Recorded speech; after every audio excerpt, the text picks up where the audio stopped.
The night begins slowly, very slowly. The sun is already disappearing behind the gentle hills of ancient Greece. The air feels cool. The olive trees remain perfectly still. High above, on a pale stone hill, stands a small marble temple devoted to observing the sky. The structure is not large, only a few columns, several wide steps, and an open platform facing the horizon. You follow a scholar as he slowly walks toward the temple. He wears a simple linen robe. In his hands he carries a small container of olive oil. Nothing happens in a hurry. Each step creates a soft sound against the worn stone. The distance from the base of the hill to the observatory entrance is modest, perhaps only a few dozen yards. Yet the walk feels long. The sky changes color little by little. Light blue becomes deep blue. The first stars begin to appear. One, then another, then a few more. The scholar does not speak. He simply watches, as he does every night, as he has done for many years, and as he will do again tonight. The steps of the temple were carved many years before this night.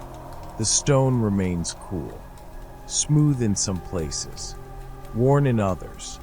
The scholar climbs slowly, without hurry. The small lamp has not yet been lit. It hangs quietly from his leather belt. The container of olive oil sways gently with each step. The observatory has only 12 main steps. Each one is wide, designed to be crossed at an unhurried pace. When he reaches the top, he pauses for a moment. The horizon remains clearly visible. The distant sea reflects the last traces of daylight. The first constellations begin to emerge, still faint, almost invisible. The temple platform is only a few yards wide, yet it offers a broad view of the sky. No trees block the scenery. No buildings interrupt the horizon. Everything feels quiet. The wind moves slowly between the columns, creating a soft sound, steady, almost repetitive. The scholar watches the position of the earliest stars, without recording anything yet, simply observing, simply allowing the night to take its natural place, little by little, as it does every evening. Now darkness advances peacefully. The sky grows deeper. The colors of day slowly fade away. The observatory is completely quiet. The scholar walks across the platform, first along the eastern side, then along the western side. There is no urgency. It is simply a routine repeated for many years. The marble columns carry small marks left by time, some shaped by the wind, others by the rain. The surface of the stone reflects the pale light of the rising moon. Far away, very far away, the sea appears motionless, like a dark ribbon stretched beneath the horizon. The stars continue increasing in number, one after another, without interruption, without announcement, without spectacle, only the steady movement of the universe. The scholar rests one hand against a column. The stone remains cool, even after the warmth of the day. He watches the sky for several minutes, without writing, without measuring, without calculating. There is a certain part of every night reserved only for observation.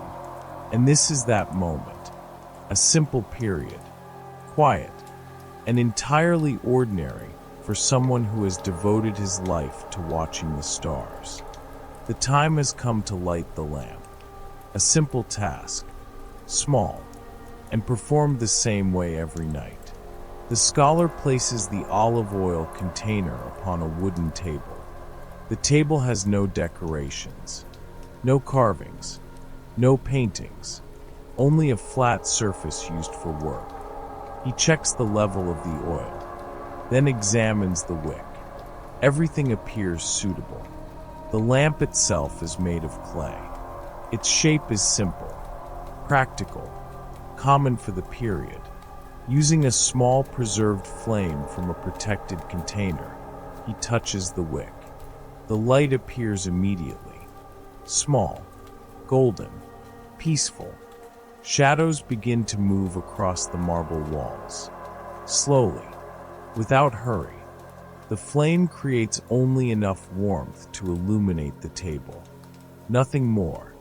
Even so, it completely transforms the room. The scrolls become visible. The instruments emerge little by little. The observatory feels more welcoming. The night remains silent, and the small flame becomes the scholar's steady companion for the many hours ahead. With the lamp now lit, the night's work begins. Without hurry, without change, in much the same way it has begun hundreds of times before. The scholar arranges his scrolls across the table. There are older maps, recent notes, lists of observations, small records of dates. Some scrolls remain rolled, others stay open. The table provides enough room for all of them. Nearby rests a container filled with dark ink. Beside it lies a simple writing pen. Nothing appears sophisticated. Everything serves a specific purpose. The lamp casts a golden light across the parchment. The handwritten symbols become easier to read. The scholar reviews records made on previous nights, comparing positions, comparing dates, comparing observations, without anxiety, without expectation, only repeating a familiar process. Outside, the stars continue slowly filling the sky. The silence remains unbroken. Inside the observatory, only the faint sound of moving parchment interrupts the stillness. A soft sound, a calm sound, almost hypnotic, perfect for another long night devoted to the patient observation of the cosmos. The night advances almost unnoticed. The minutes pass without announcing themselves. The scholar sits before the table. The lamp remains steady. Its small flame produces a constant light, neither bright nor dim, simply enough. Beside him rests a small container of dark ink, made from simple pottery, without decoration. He carefully picks up his writing pen, a common instrument, lightweight, familiar, used countless times over the years. Before recording any observation, he slowly dips the tip into the ink, then waits a few moments. A small drop falls back into the container. Nothing is done quickly. Nothing requires haste. The parchment surface is smooth, ready to receive new notes. Outside, the stars continue appearing. Meanwhile, inside the observatory, there is only the quiet sound of the pen touching the page. Short strokes, simple lines, small symbols, silent records of a night much like many others. The work continues at a steady pace, calm, predictable, like the slow movement of the stars above the temple. Now comes the time to draw the night star map. The process is simple, yet it requires steady attention. The scholar unrolls a fresh piece of parchment. Its edges are slightly curled by time. The surface carries a soft color, somewhere between cream and gold. He places the parchment directly at the center of the table. Then he looks toward the sky. For several moments, his gaze returns to the page, and he makes a small dot, then another, and another. Each dot represents a star, nothing more. The distance between them is important as well, so every mark is made carefully, without hurry, without correction. The lamp illuminates only part of the page. The rest fades into gentle shadow. Little by little, a familiar pattern begins to emerge. Imaginary lines connect the recorded stars. The scholar does not think about stories or myths, only positions, distances, and patterns observed over many years. The parchment slowly fills, becoming a quiet reflection of the sky itself. The number of stars continues to grow. The sky now looks very different from the one seen at twilight. Darkness has become deep, serene, steady. The scholar steps away from the table. He slowly walks toward the open platform. Between the columns, the crescent moon rests above the horizon. Its light is soft, silver, gentle.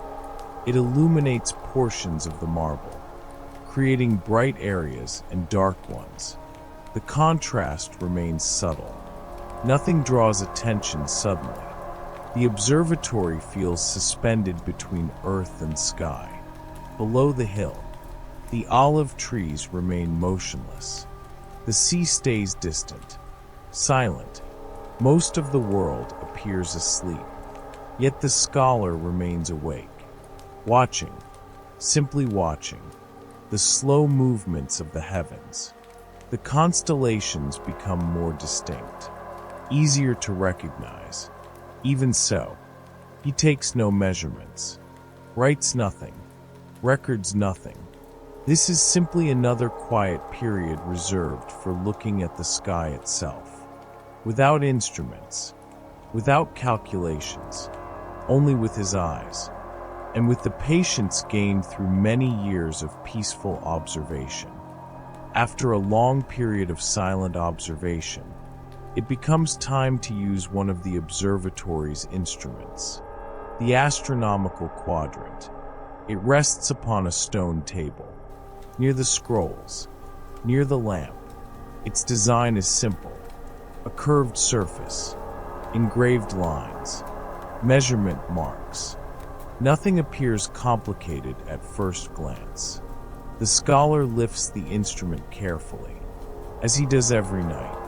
The metal surface reflects the lamp's golden light. Small details become visible: numbers, marks, lines nearly worn away through constant use. The instrument is not meant to predict the future, nor to create mystery. Its purpose is simple: to measure angles, to record positions, to compare observations. The scholar examines each part, checks its alignment, brushes away a small amount of dust, then returns his attention to the sky. Everything happens slowly, without interruption, without surprise. Only another step in an ancient routine, a routine built around the patient observation of the heavens. The quadrant finally comes into use. The scholar stands near the edge of the platform. The lamp remains behind him, producing a gentle light, enough to illuminate his notes, but not enough to hide the stars. He slowly raises the instrument, aligning it with a small section of the sky. There is no hurry. Observation requires steadiness, silence, and repetition. He checks one angle, then another, then one more. The movements are small, almost imperceptible. Between each measurement there is a pause, long, peaceful, as though time itself has slowed.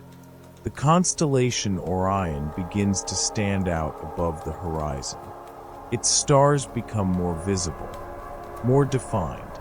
The scholar records a few numbers, nothing more. There is no discovery, no surprise, only the continuation of work performed countless times before.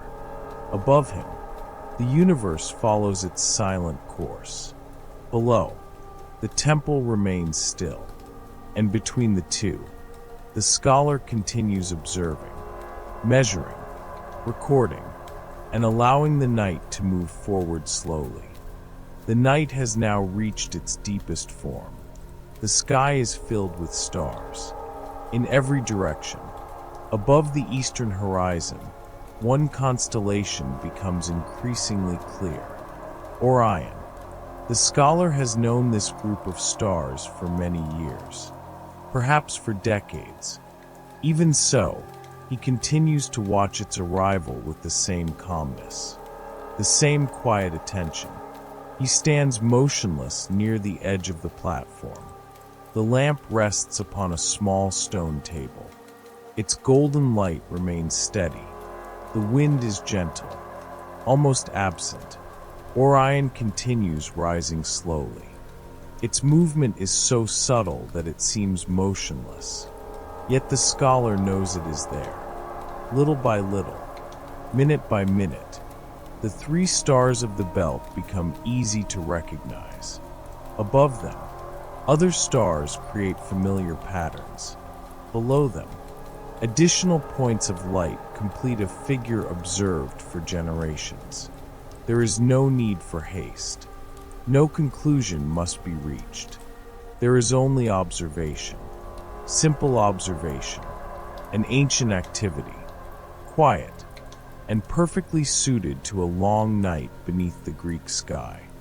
After a long period of observation, the scholar returns to the table. The movement is slow, familiar, almost automatic. The parchment prepared earlier remains open. The ink is still fresh. The writing pen rests exactly where it was left. Nothing has changed, except the sky. He sits down once more. He observes Orion through the opening between two columns, then looks down at the parchment. He records a few positions, a few words, a few symbols. Nothing complicated. The notes contain only what is necessary: the observed location, the approximate height, the date of the night, and a few brief remarks. The lamp flame moves gently, casting slow shadows across the table. The observatory remains quiet. The only interruption is the faint sound of the pen touching the parchment. A short sound, repetitive, calm. Each note takes only a few moments. Then comes another pause, a long pause, perfect for looking once again toward the sky, and allowing the rhythm of the night to remain as slow as it has always been. There is a narrow corridor inside the observatory. It is not an important place. It holds no instruments, no scrolls. Even so, the scholar often walks through it during the night. The corridor has a marble floor. The stones were placed many years ago. Some contain small imperfections. Others remain perfectly aligned. Moonlight reaches part of the passage. Lamplight reaches another. Between them lies a region of gentle shadow. The scholar walks through the space slowly, step by step, without a destination, simply walking, simply allowing his body to follow the quiet rhythm of the night. The corridor is only a few yards long, yet it seems larger beneath the dim light. The columns cast long shadows. The walls softly reflect the lamp's golden glow. Nothing happens. No distant sounds. No sudden changes. Only the constant presence of silence. A silence that seems to belong both to the temple and to the sky above it. Outside the observatory, the landscape remains almost unchanged. Olive trees cover the hillside, in gentle rows, stretching until they disappear into darkness. The moon illuminates portions of the leaves, creating small silver reflections. The sea rests far away, yet it remains visible, a dark band beneath the star-filled sky. The scholar watches this landscape for several minutes, not to take measurements, not to record data, simply to look. simply to exist within this quiet moment. The wind moves slowly across the fields, shifting a few branches. Nothing more. The stars remain above, countless, silent, steady. The lamp's glow can be seen through the observatory opening, a small golden light surrounded by darkness. The scene is ordinary as it was the night before, and likely as ordinary as it will be tomorrow night. Even so, there is comfort in repetition. There is peace in predictability, and the night continues moving forward, slowly, very slowly, as though it has all the time in the world. While Orion continues its slow journey, another constellation draws the scholar's attention. Ursa Major, an old companion of the night sky. He sits beside a marble railing. The lamp remains at his side. Its light illuminates only a small area around him. The rest belongs to the night. Ursa Major rests higher in the sky. Its stars create a familiar shape, recognized by observers for generations. The scholar follows each point of light, without hurry, without expectation, simply counting. One star, then another, then one more. Not because it is necessary, but because repetition helps maintain attention, and because quiet attention is part of his routine. The sky appears motionless, yet he knows everything is moving, very slowly, far above, far away. The night remains silent. The air grows slightly cooler. The lamp flame stays steady, and the scholar continues watching, counting, comparing, and allowing the hours to pass as gently as the stars move across the heavens. The night is now well advanced, and the work becomes more detailed. The scholar returns to the parchment laid out on the table. The records are now more complete. The first notes of the night have already been made, and new layers of information are slowly added. He studies the earlier star map. Thin lines connect points of light. Small symbols mark known positions. The paper shows a slight wave, a result of time and constant handling. The lamp remains lit beside him. Its flame stays steady, without sudden change. The scholar adjusts a small line on the map, almost imperceptible, a minor refinement, nothing more. Precision is not urgency. It is simply a habit, a way of maintaining continuity between different nights, between different skies, but always with the same quiet pattern. He pauses for a few moments and looks once again at the sky through the opening between the columns, then returns to the parchment and continues, slowly. As always, the observatory has an upper open area, an elevated platform, simple, without unnecessary decoration. The scholar returns to this space often, especially during the deepest hours of the night. He walks slowly to the center of the platform. The surrounding columns frame the sky naturally. Above him, the stars feel closer, more intense, yet still unreachable. The moon moves slowly along its usual path, without hurry, without interruption. The wind is almost non-existent, only just enough to be felt. The marble surface remains cold, even after hours of continuous observation. The scholar remains silent, without writing, without measuring, only watching again, as if revisiting the same sky, the same structure, the same pattern repeated since the beginning of the night. And this repetition does not feel tiring. Instead, it creates a sense of continuity, of stability, as if the entire world were suspended in a single extended moment. The lamp now shows signs that the night is nearing its end.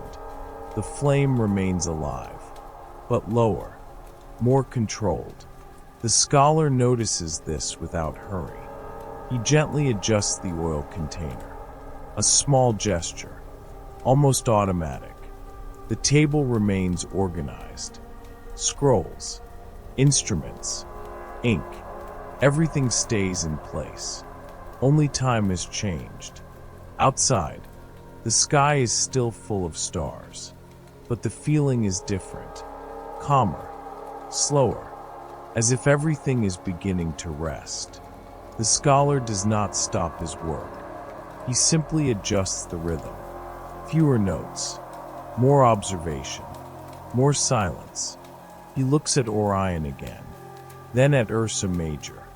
Both remain visible, constant, familiar. The wind returns slightly, moving the flame for a moment, but it stabilizes again, as always, and the night continues, without hurry, without sudden change, only following its natural course.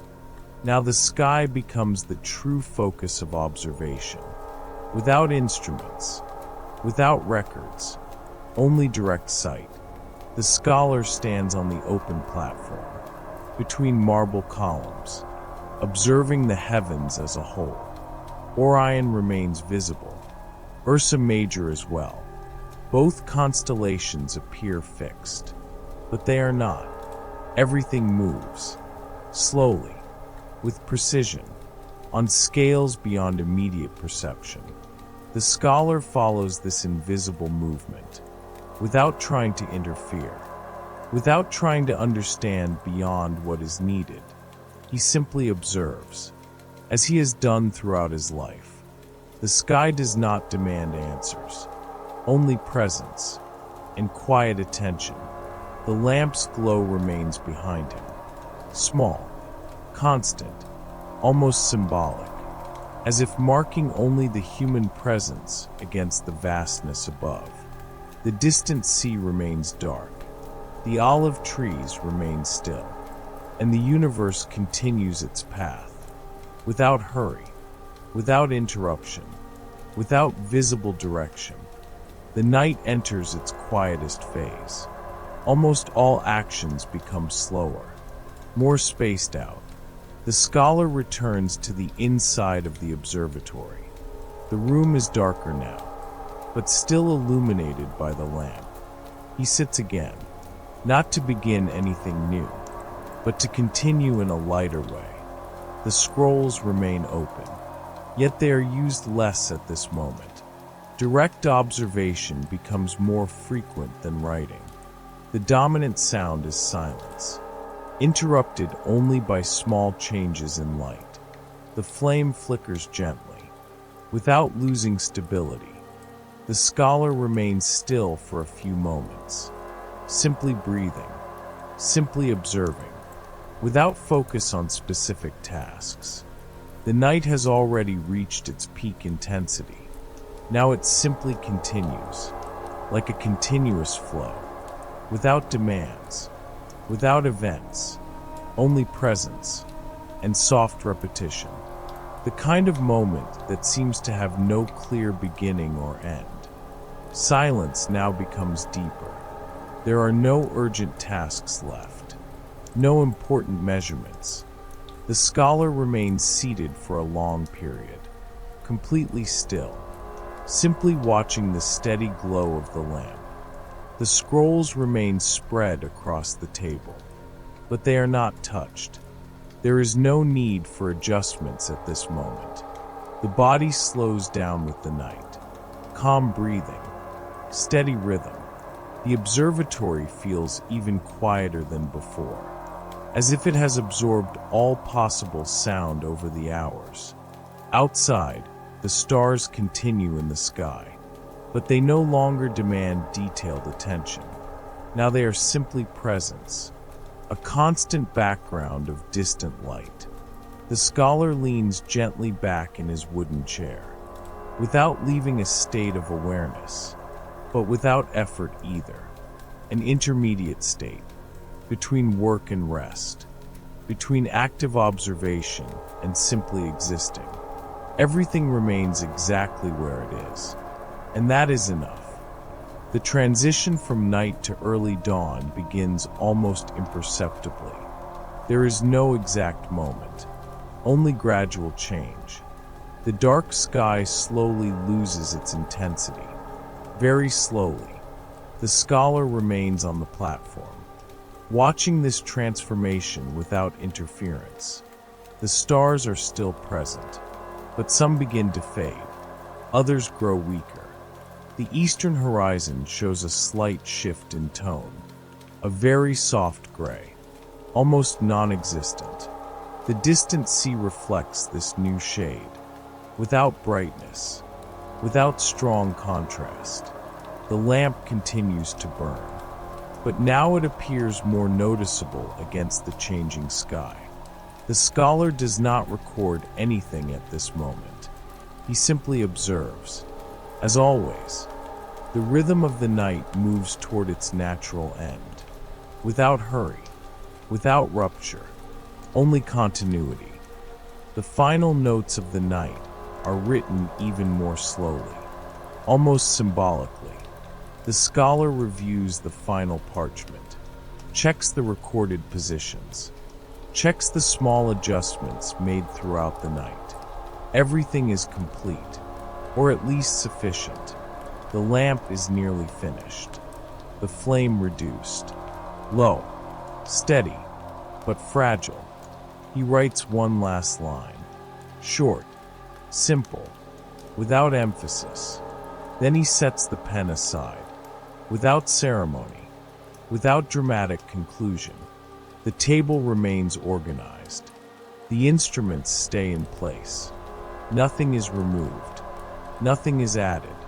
The work of the night ends not with an event, but with a natural pause, as if time itself had slowed down to rest. The first light of dawn begins to appear over ancient Greece, very soft, almost shy. The sky that was once deep and dark now shows lighter tones, blue shades, and touches of gold in some areas. The scholar remains on the platform, watching the end of the night, without hurry to leave, without hurry to stay. The stars are still there, but they are slowly disappearing, as if being gently erased by the sky itself. The marble temple begins to reflect this new light. Surfaces once dark become visible again. The columns gain definition. The olive trees below begin to reappear as well. The world returns gradually, but softly, without impact, without noise. The transition is almost imperceptible, and yet complete. The night ends as it began, slowly, without marked events. The scholar leaves the platform down the same marble steps. His footsteps are light, almost automatic. The sky now belongs to the day, but it still carries traces of the night before. The last stars slowly disappear, one by one. The temple remains silent, as it always has been, as it always will be. The scholar does not immediately look back. He simply walks, descending the hill, toward the olive trees, toward the world returning to daily movement. Nothing needs a definitive ending, because observation will continue the next night, and the next, and all those that follow. The routine remains, constant, silent, and eternal in its simplicity.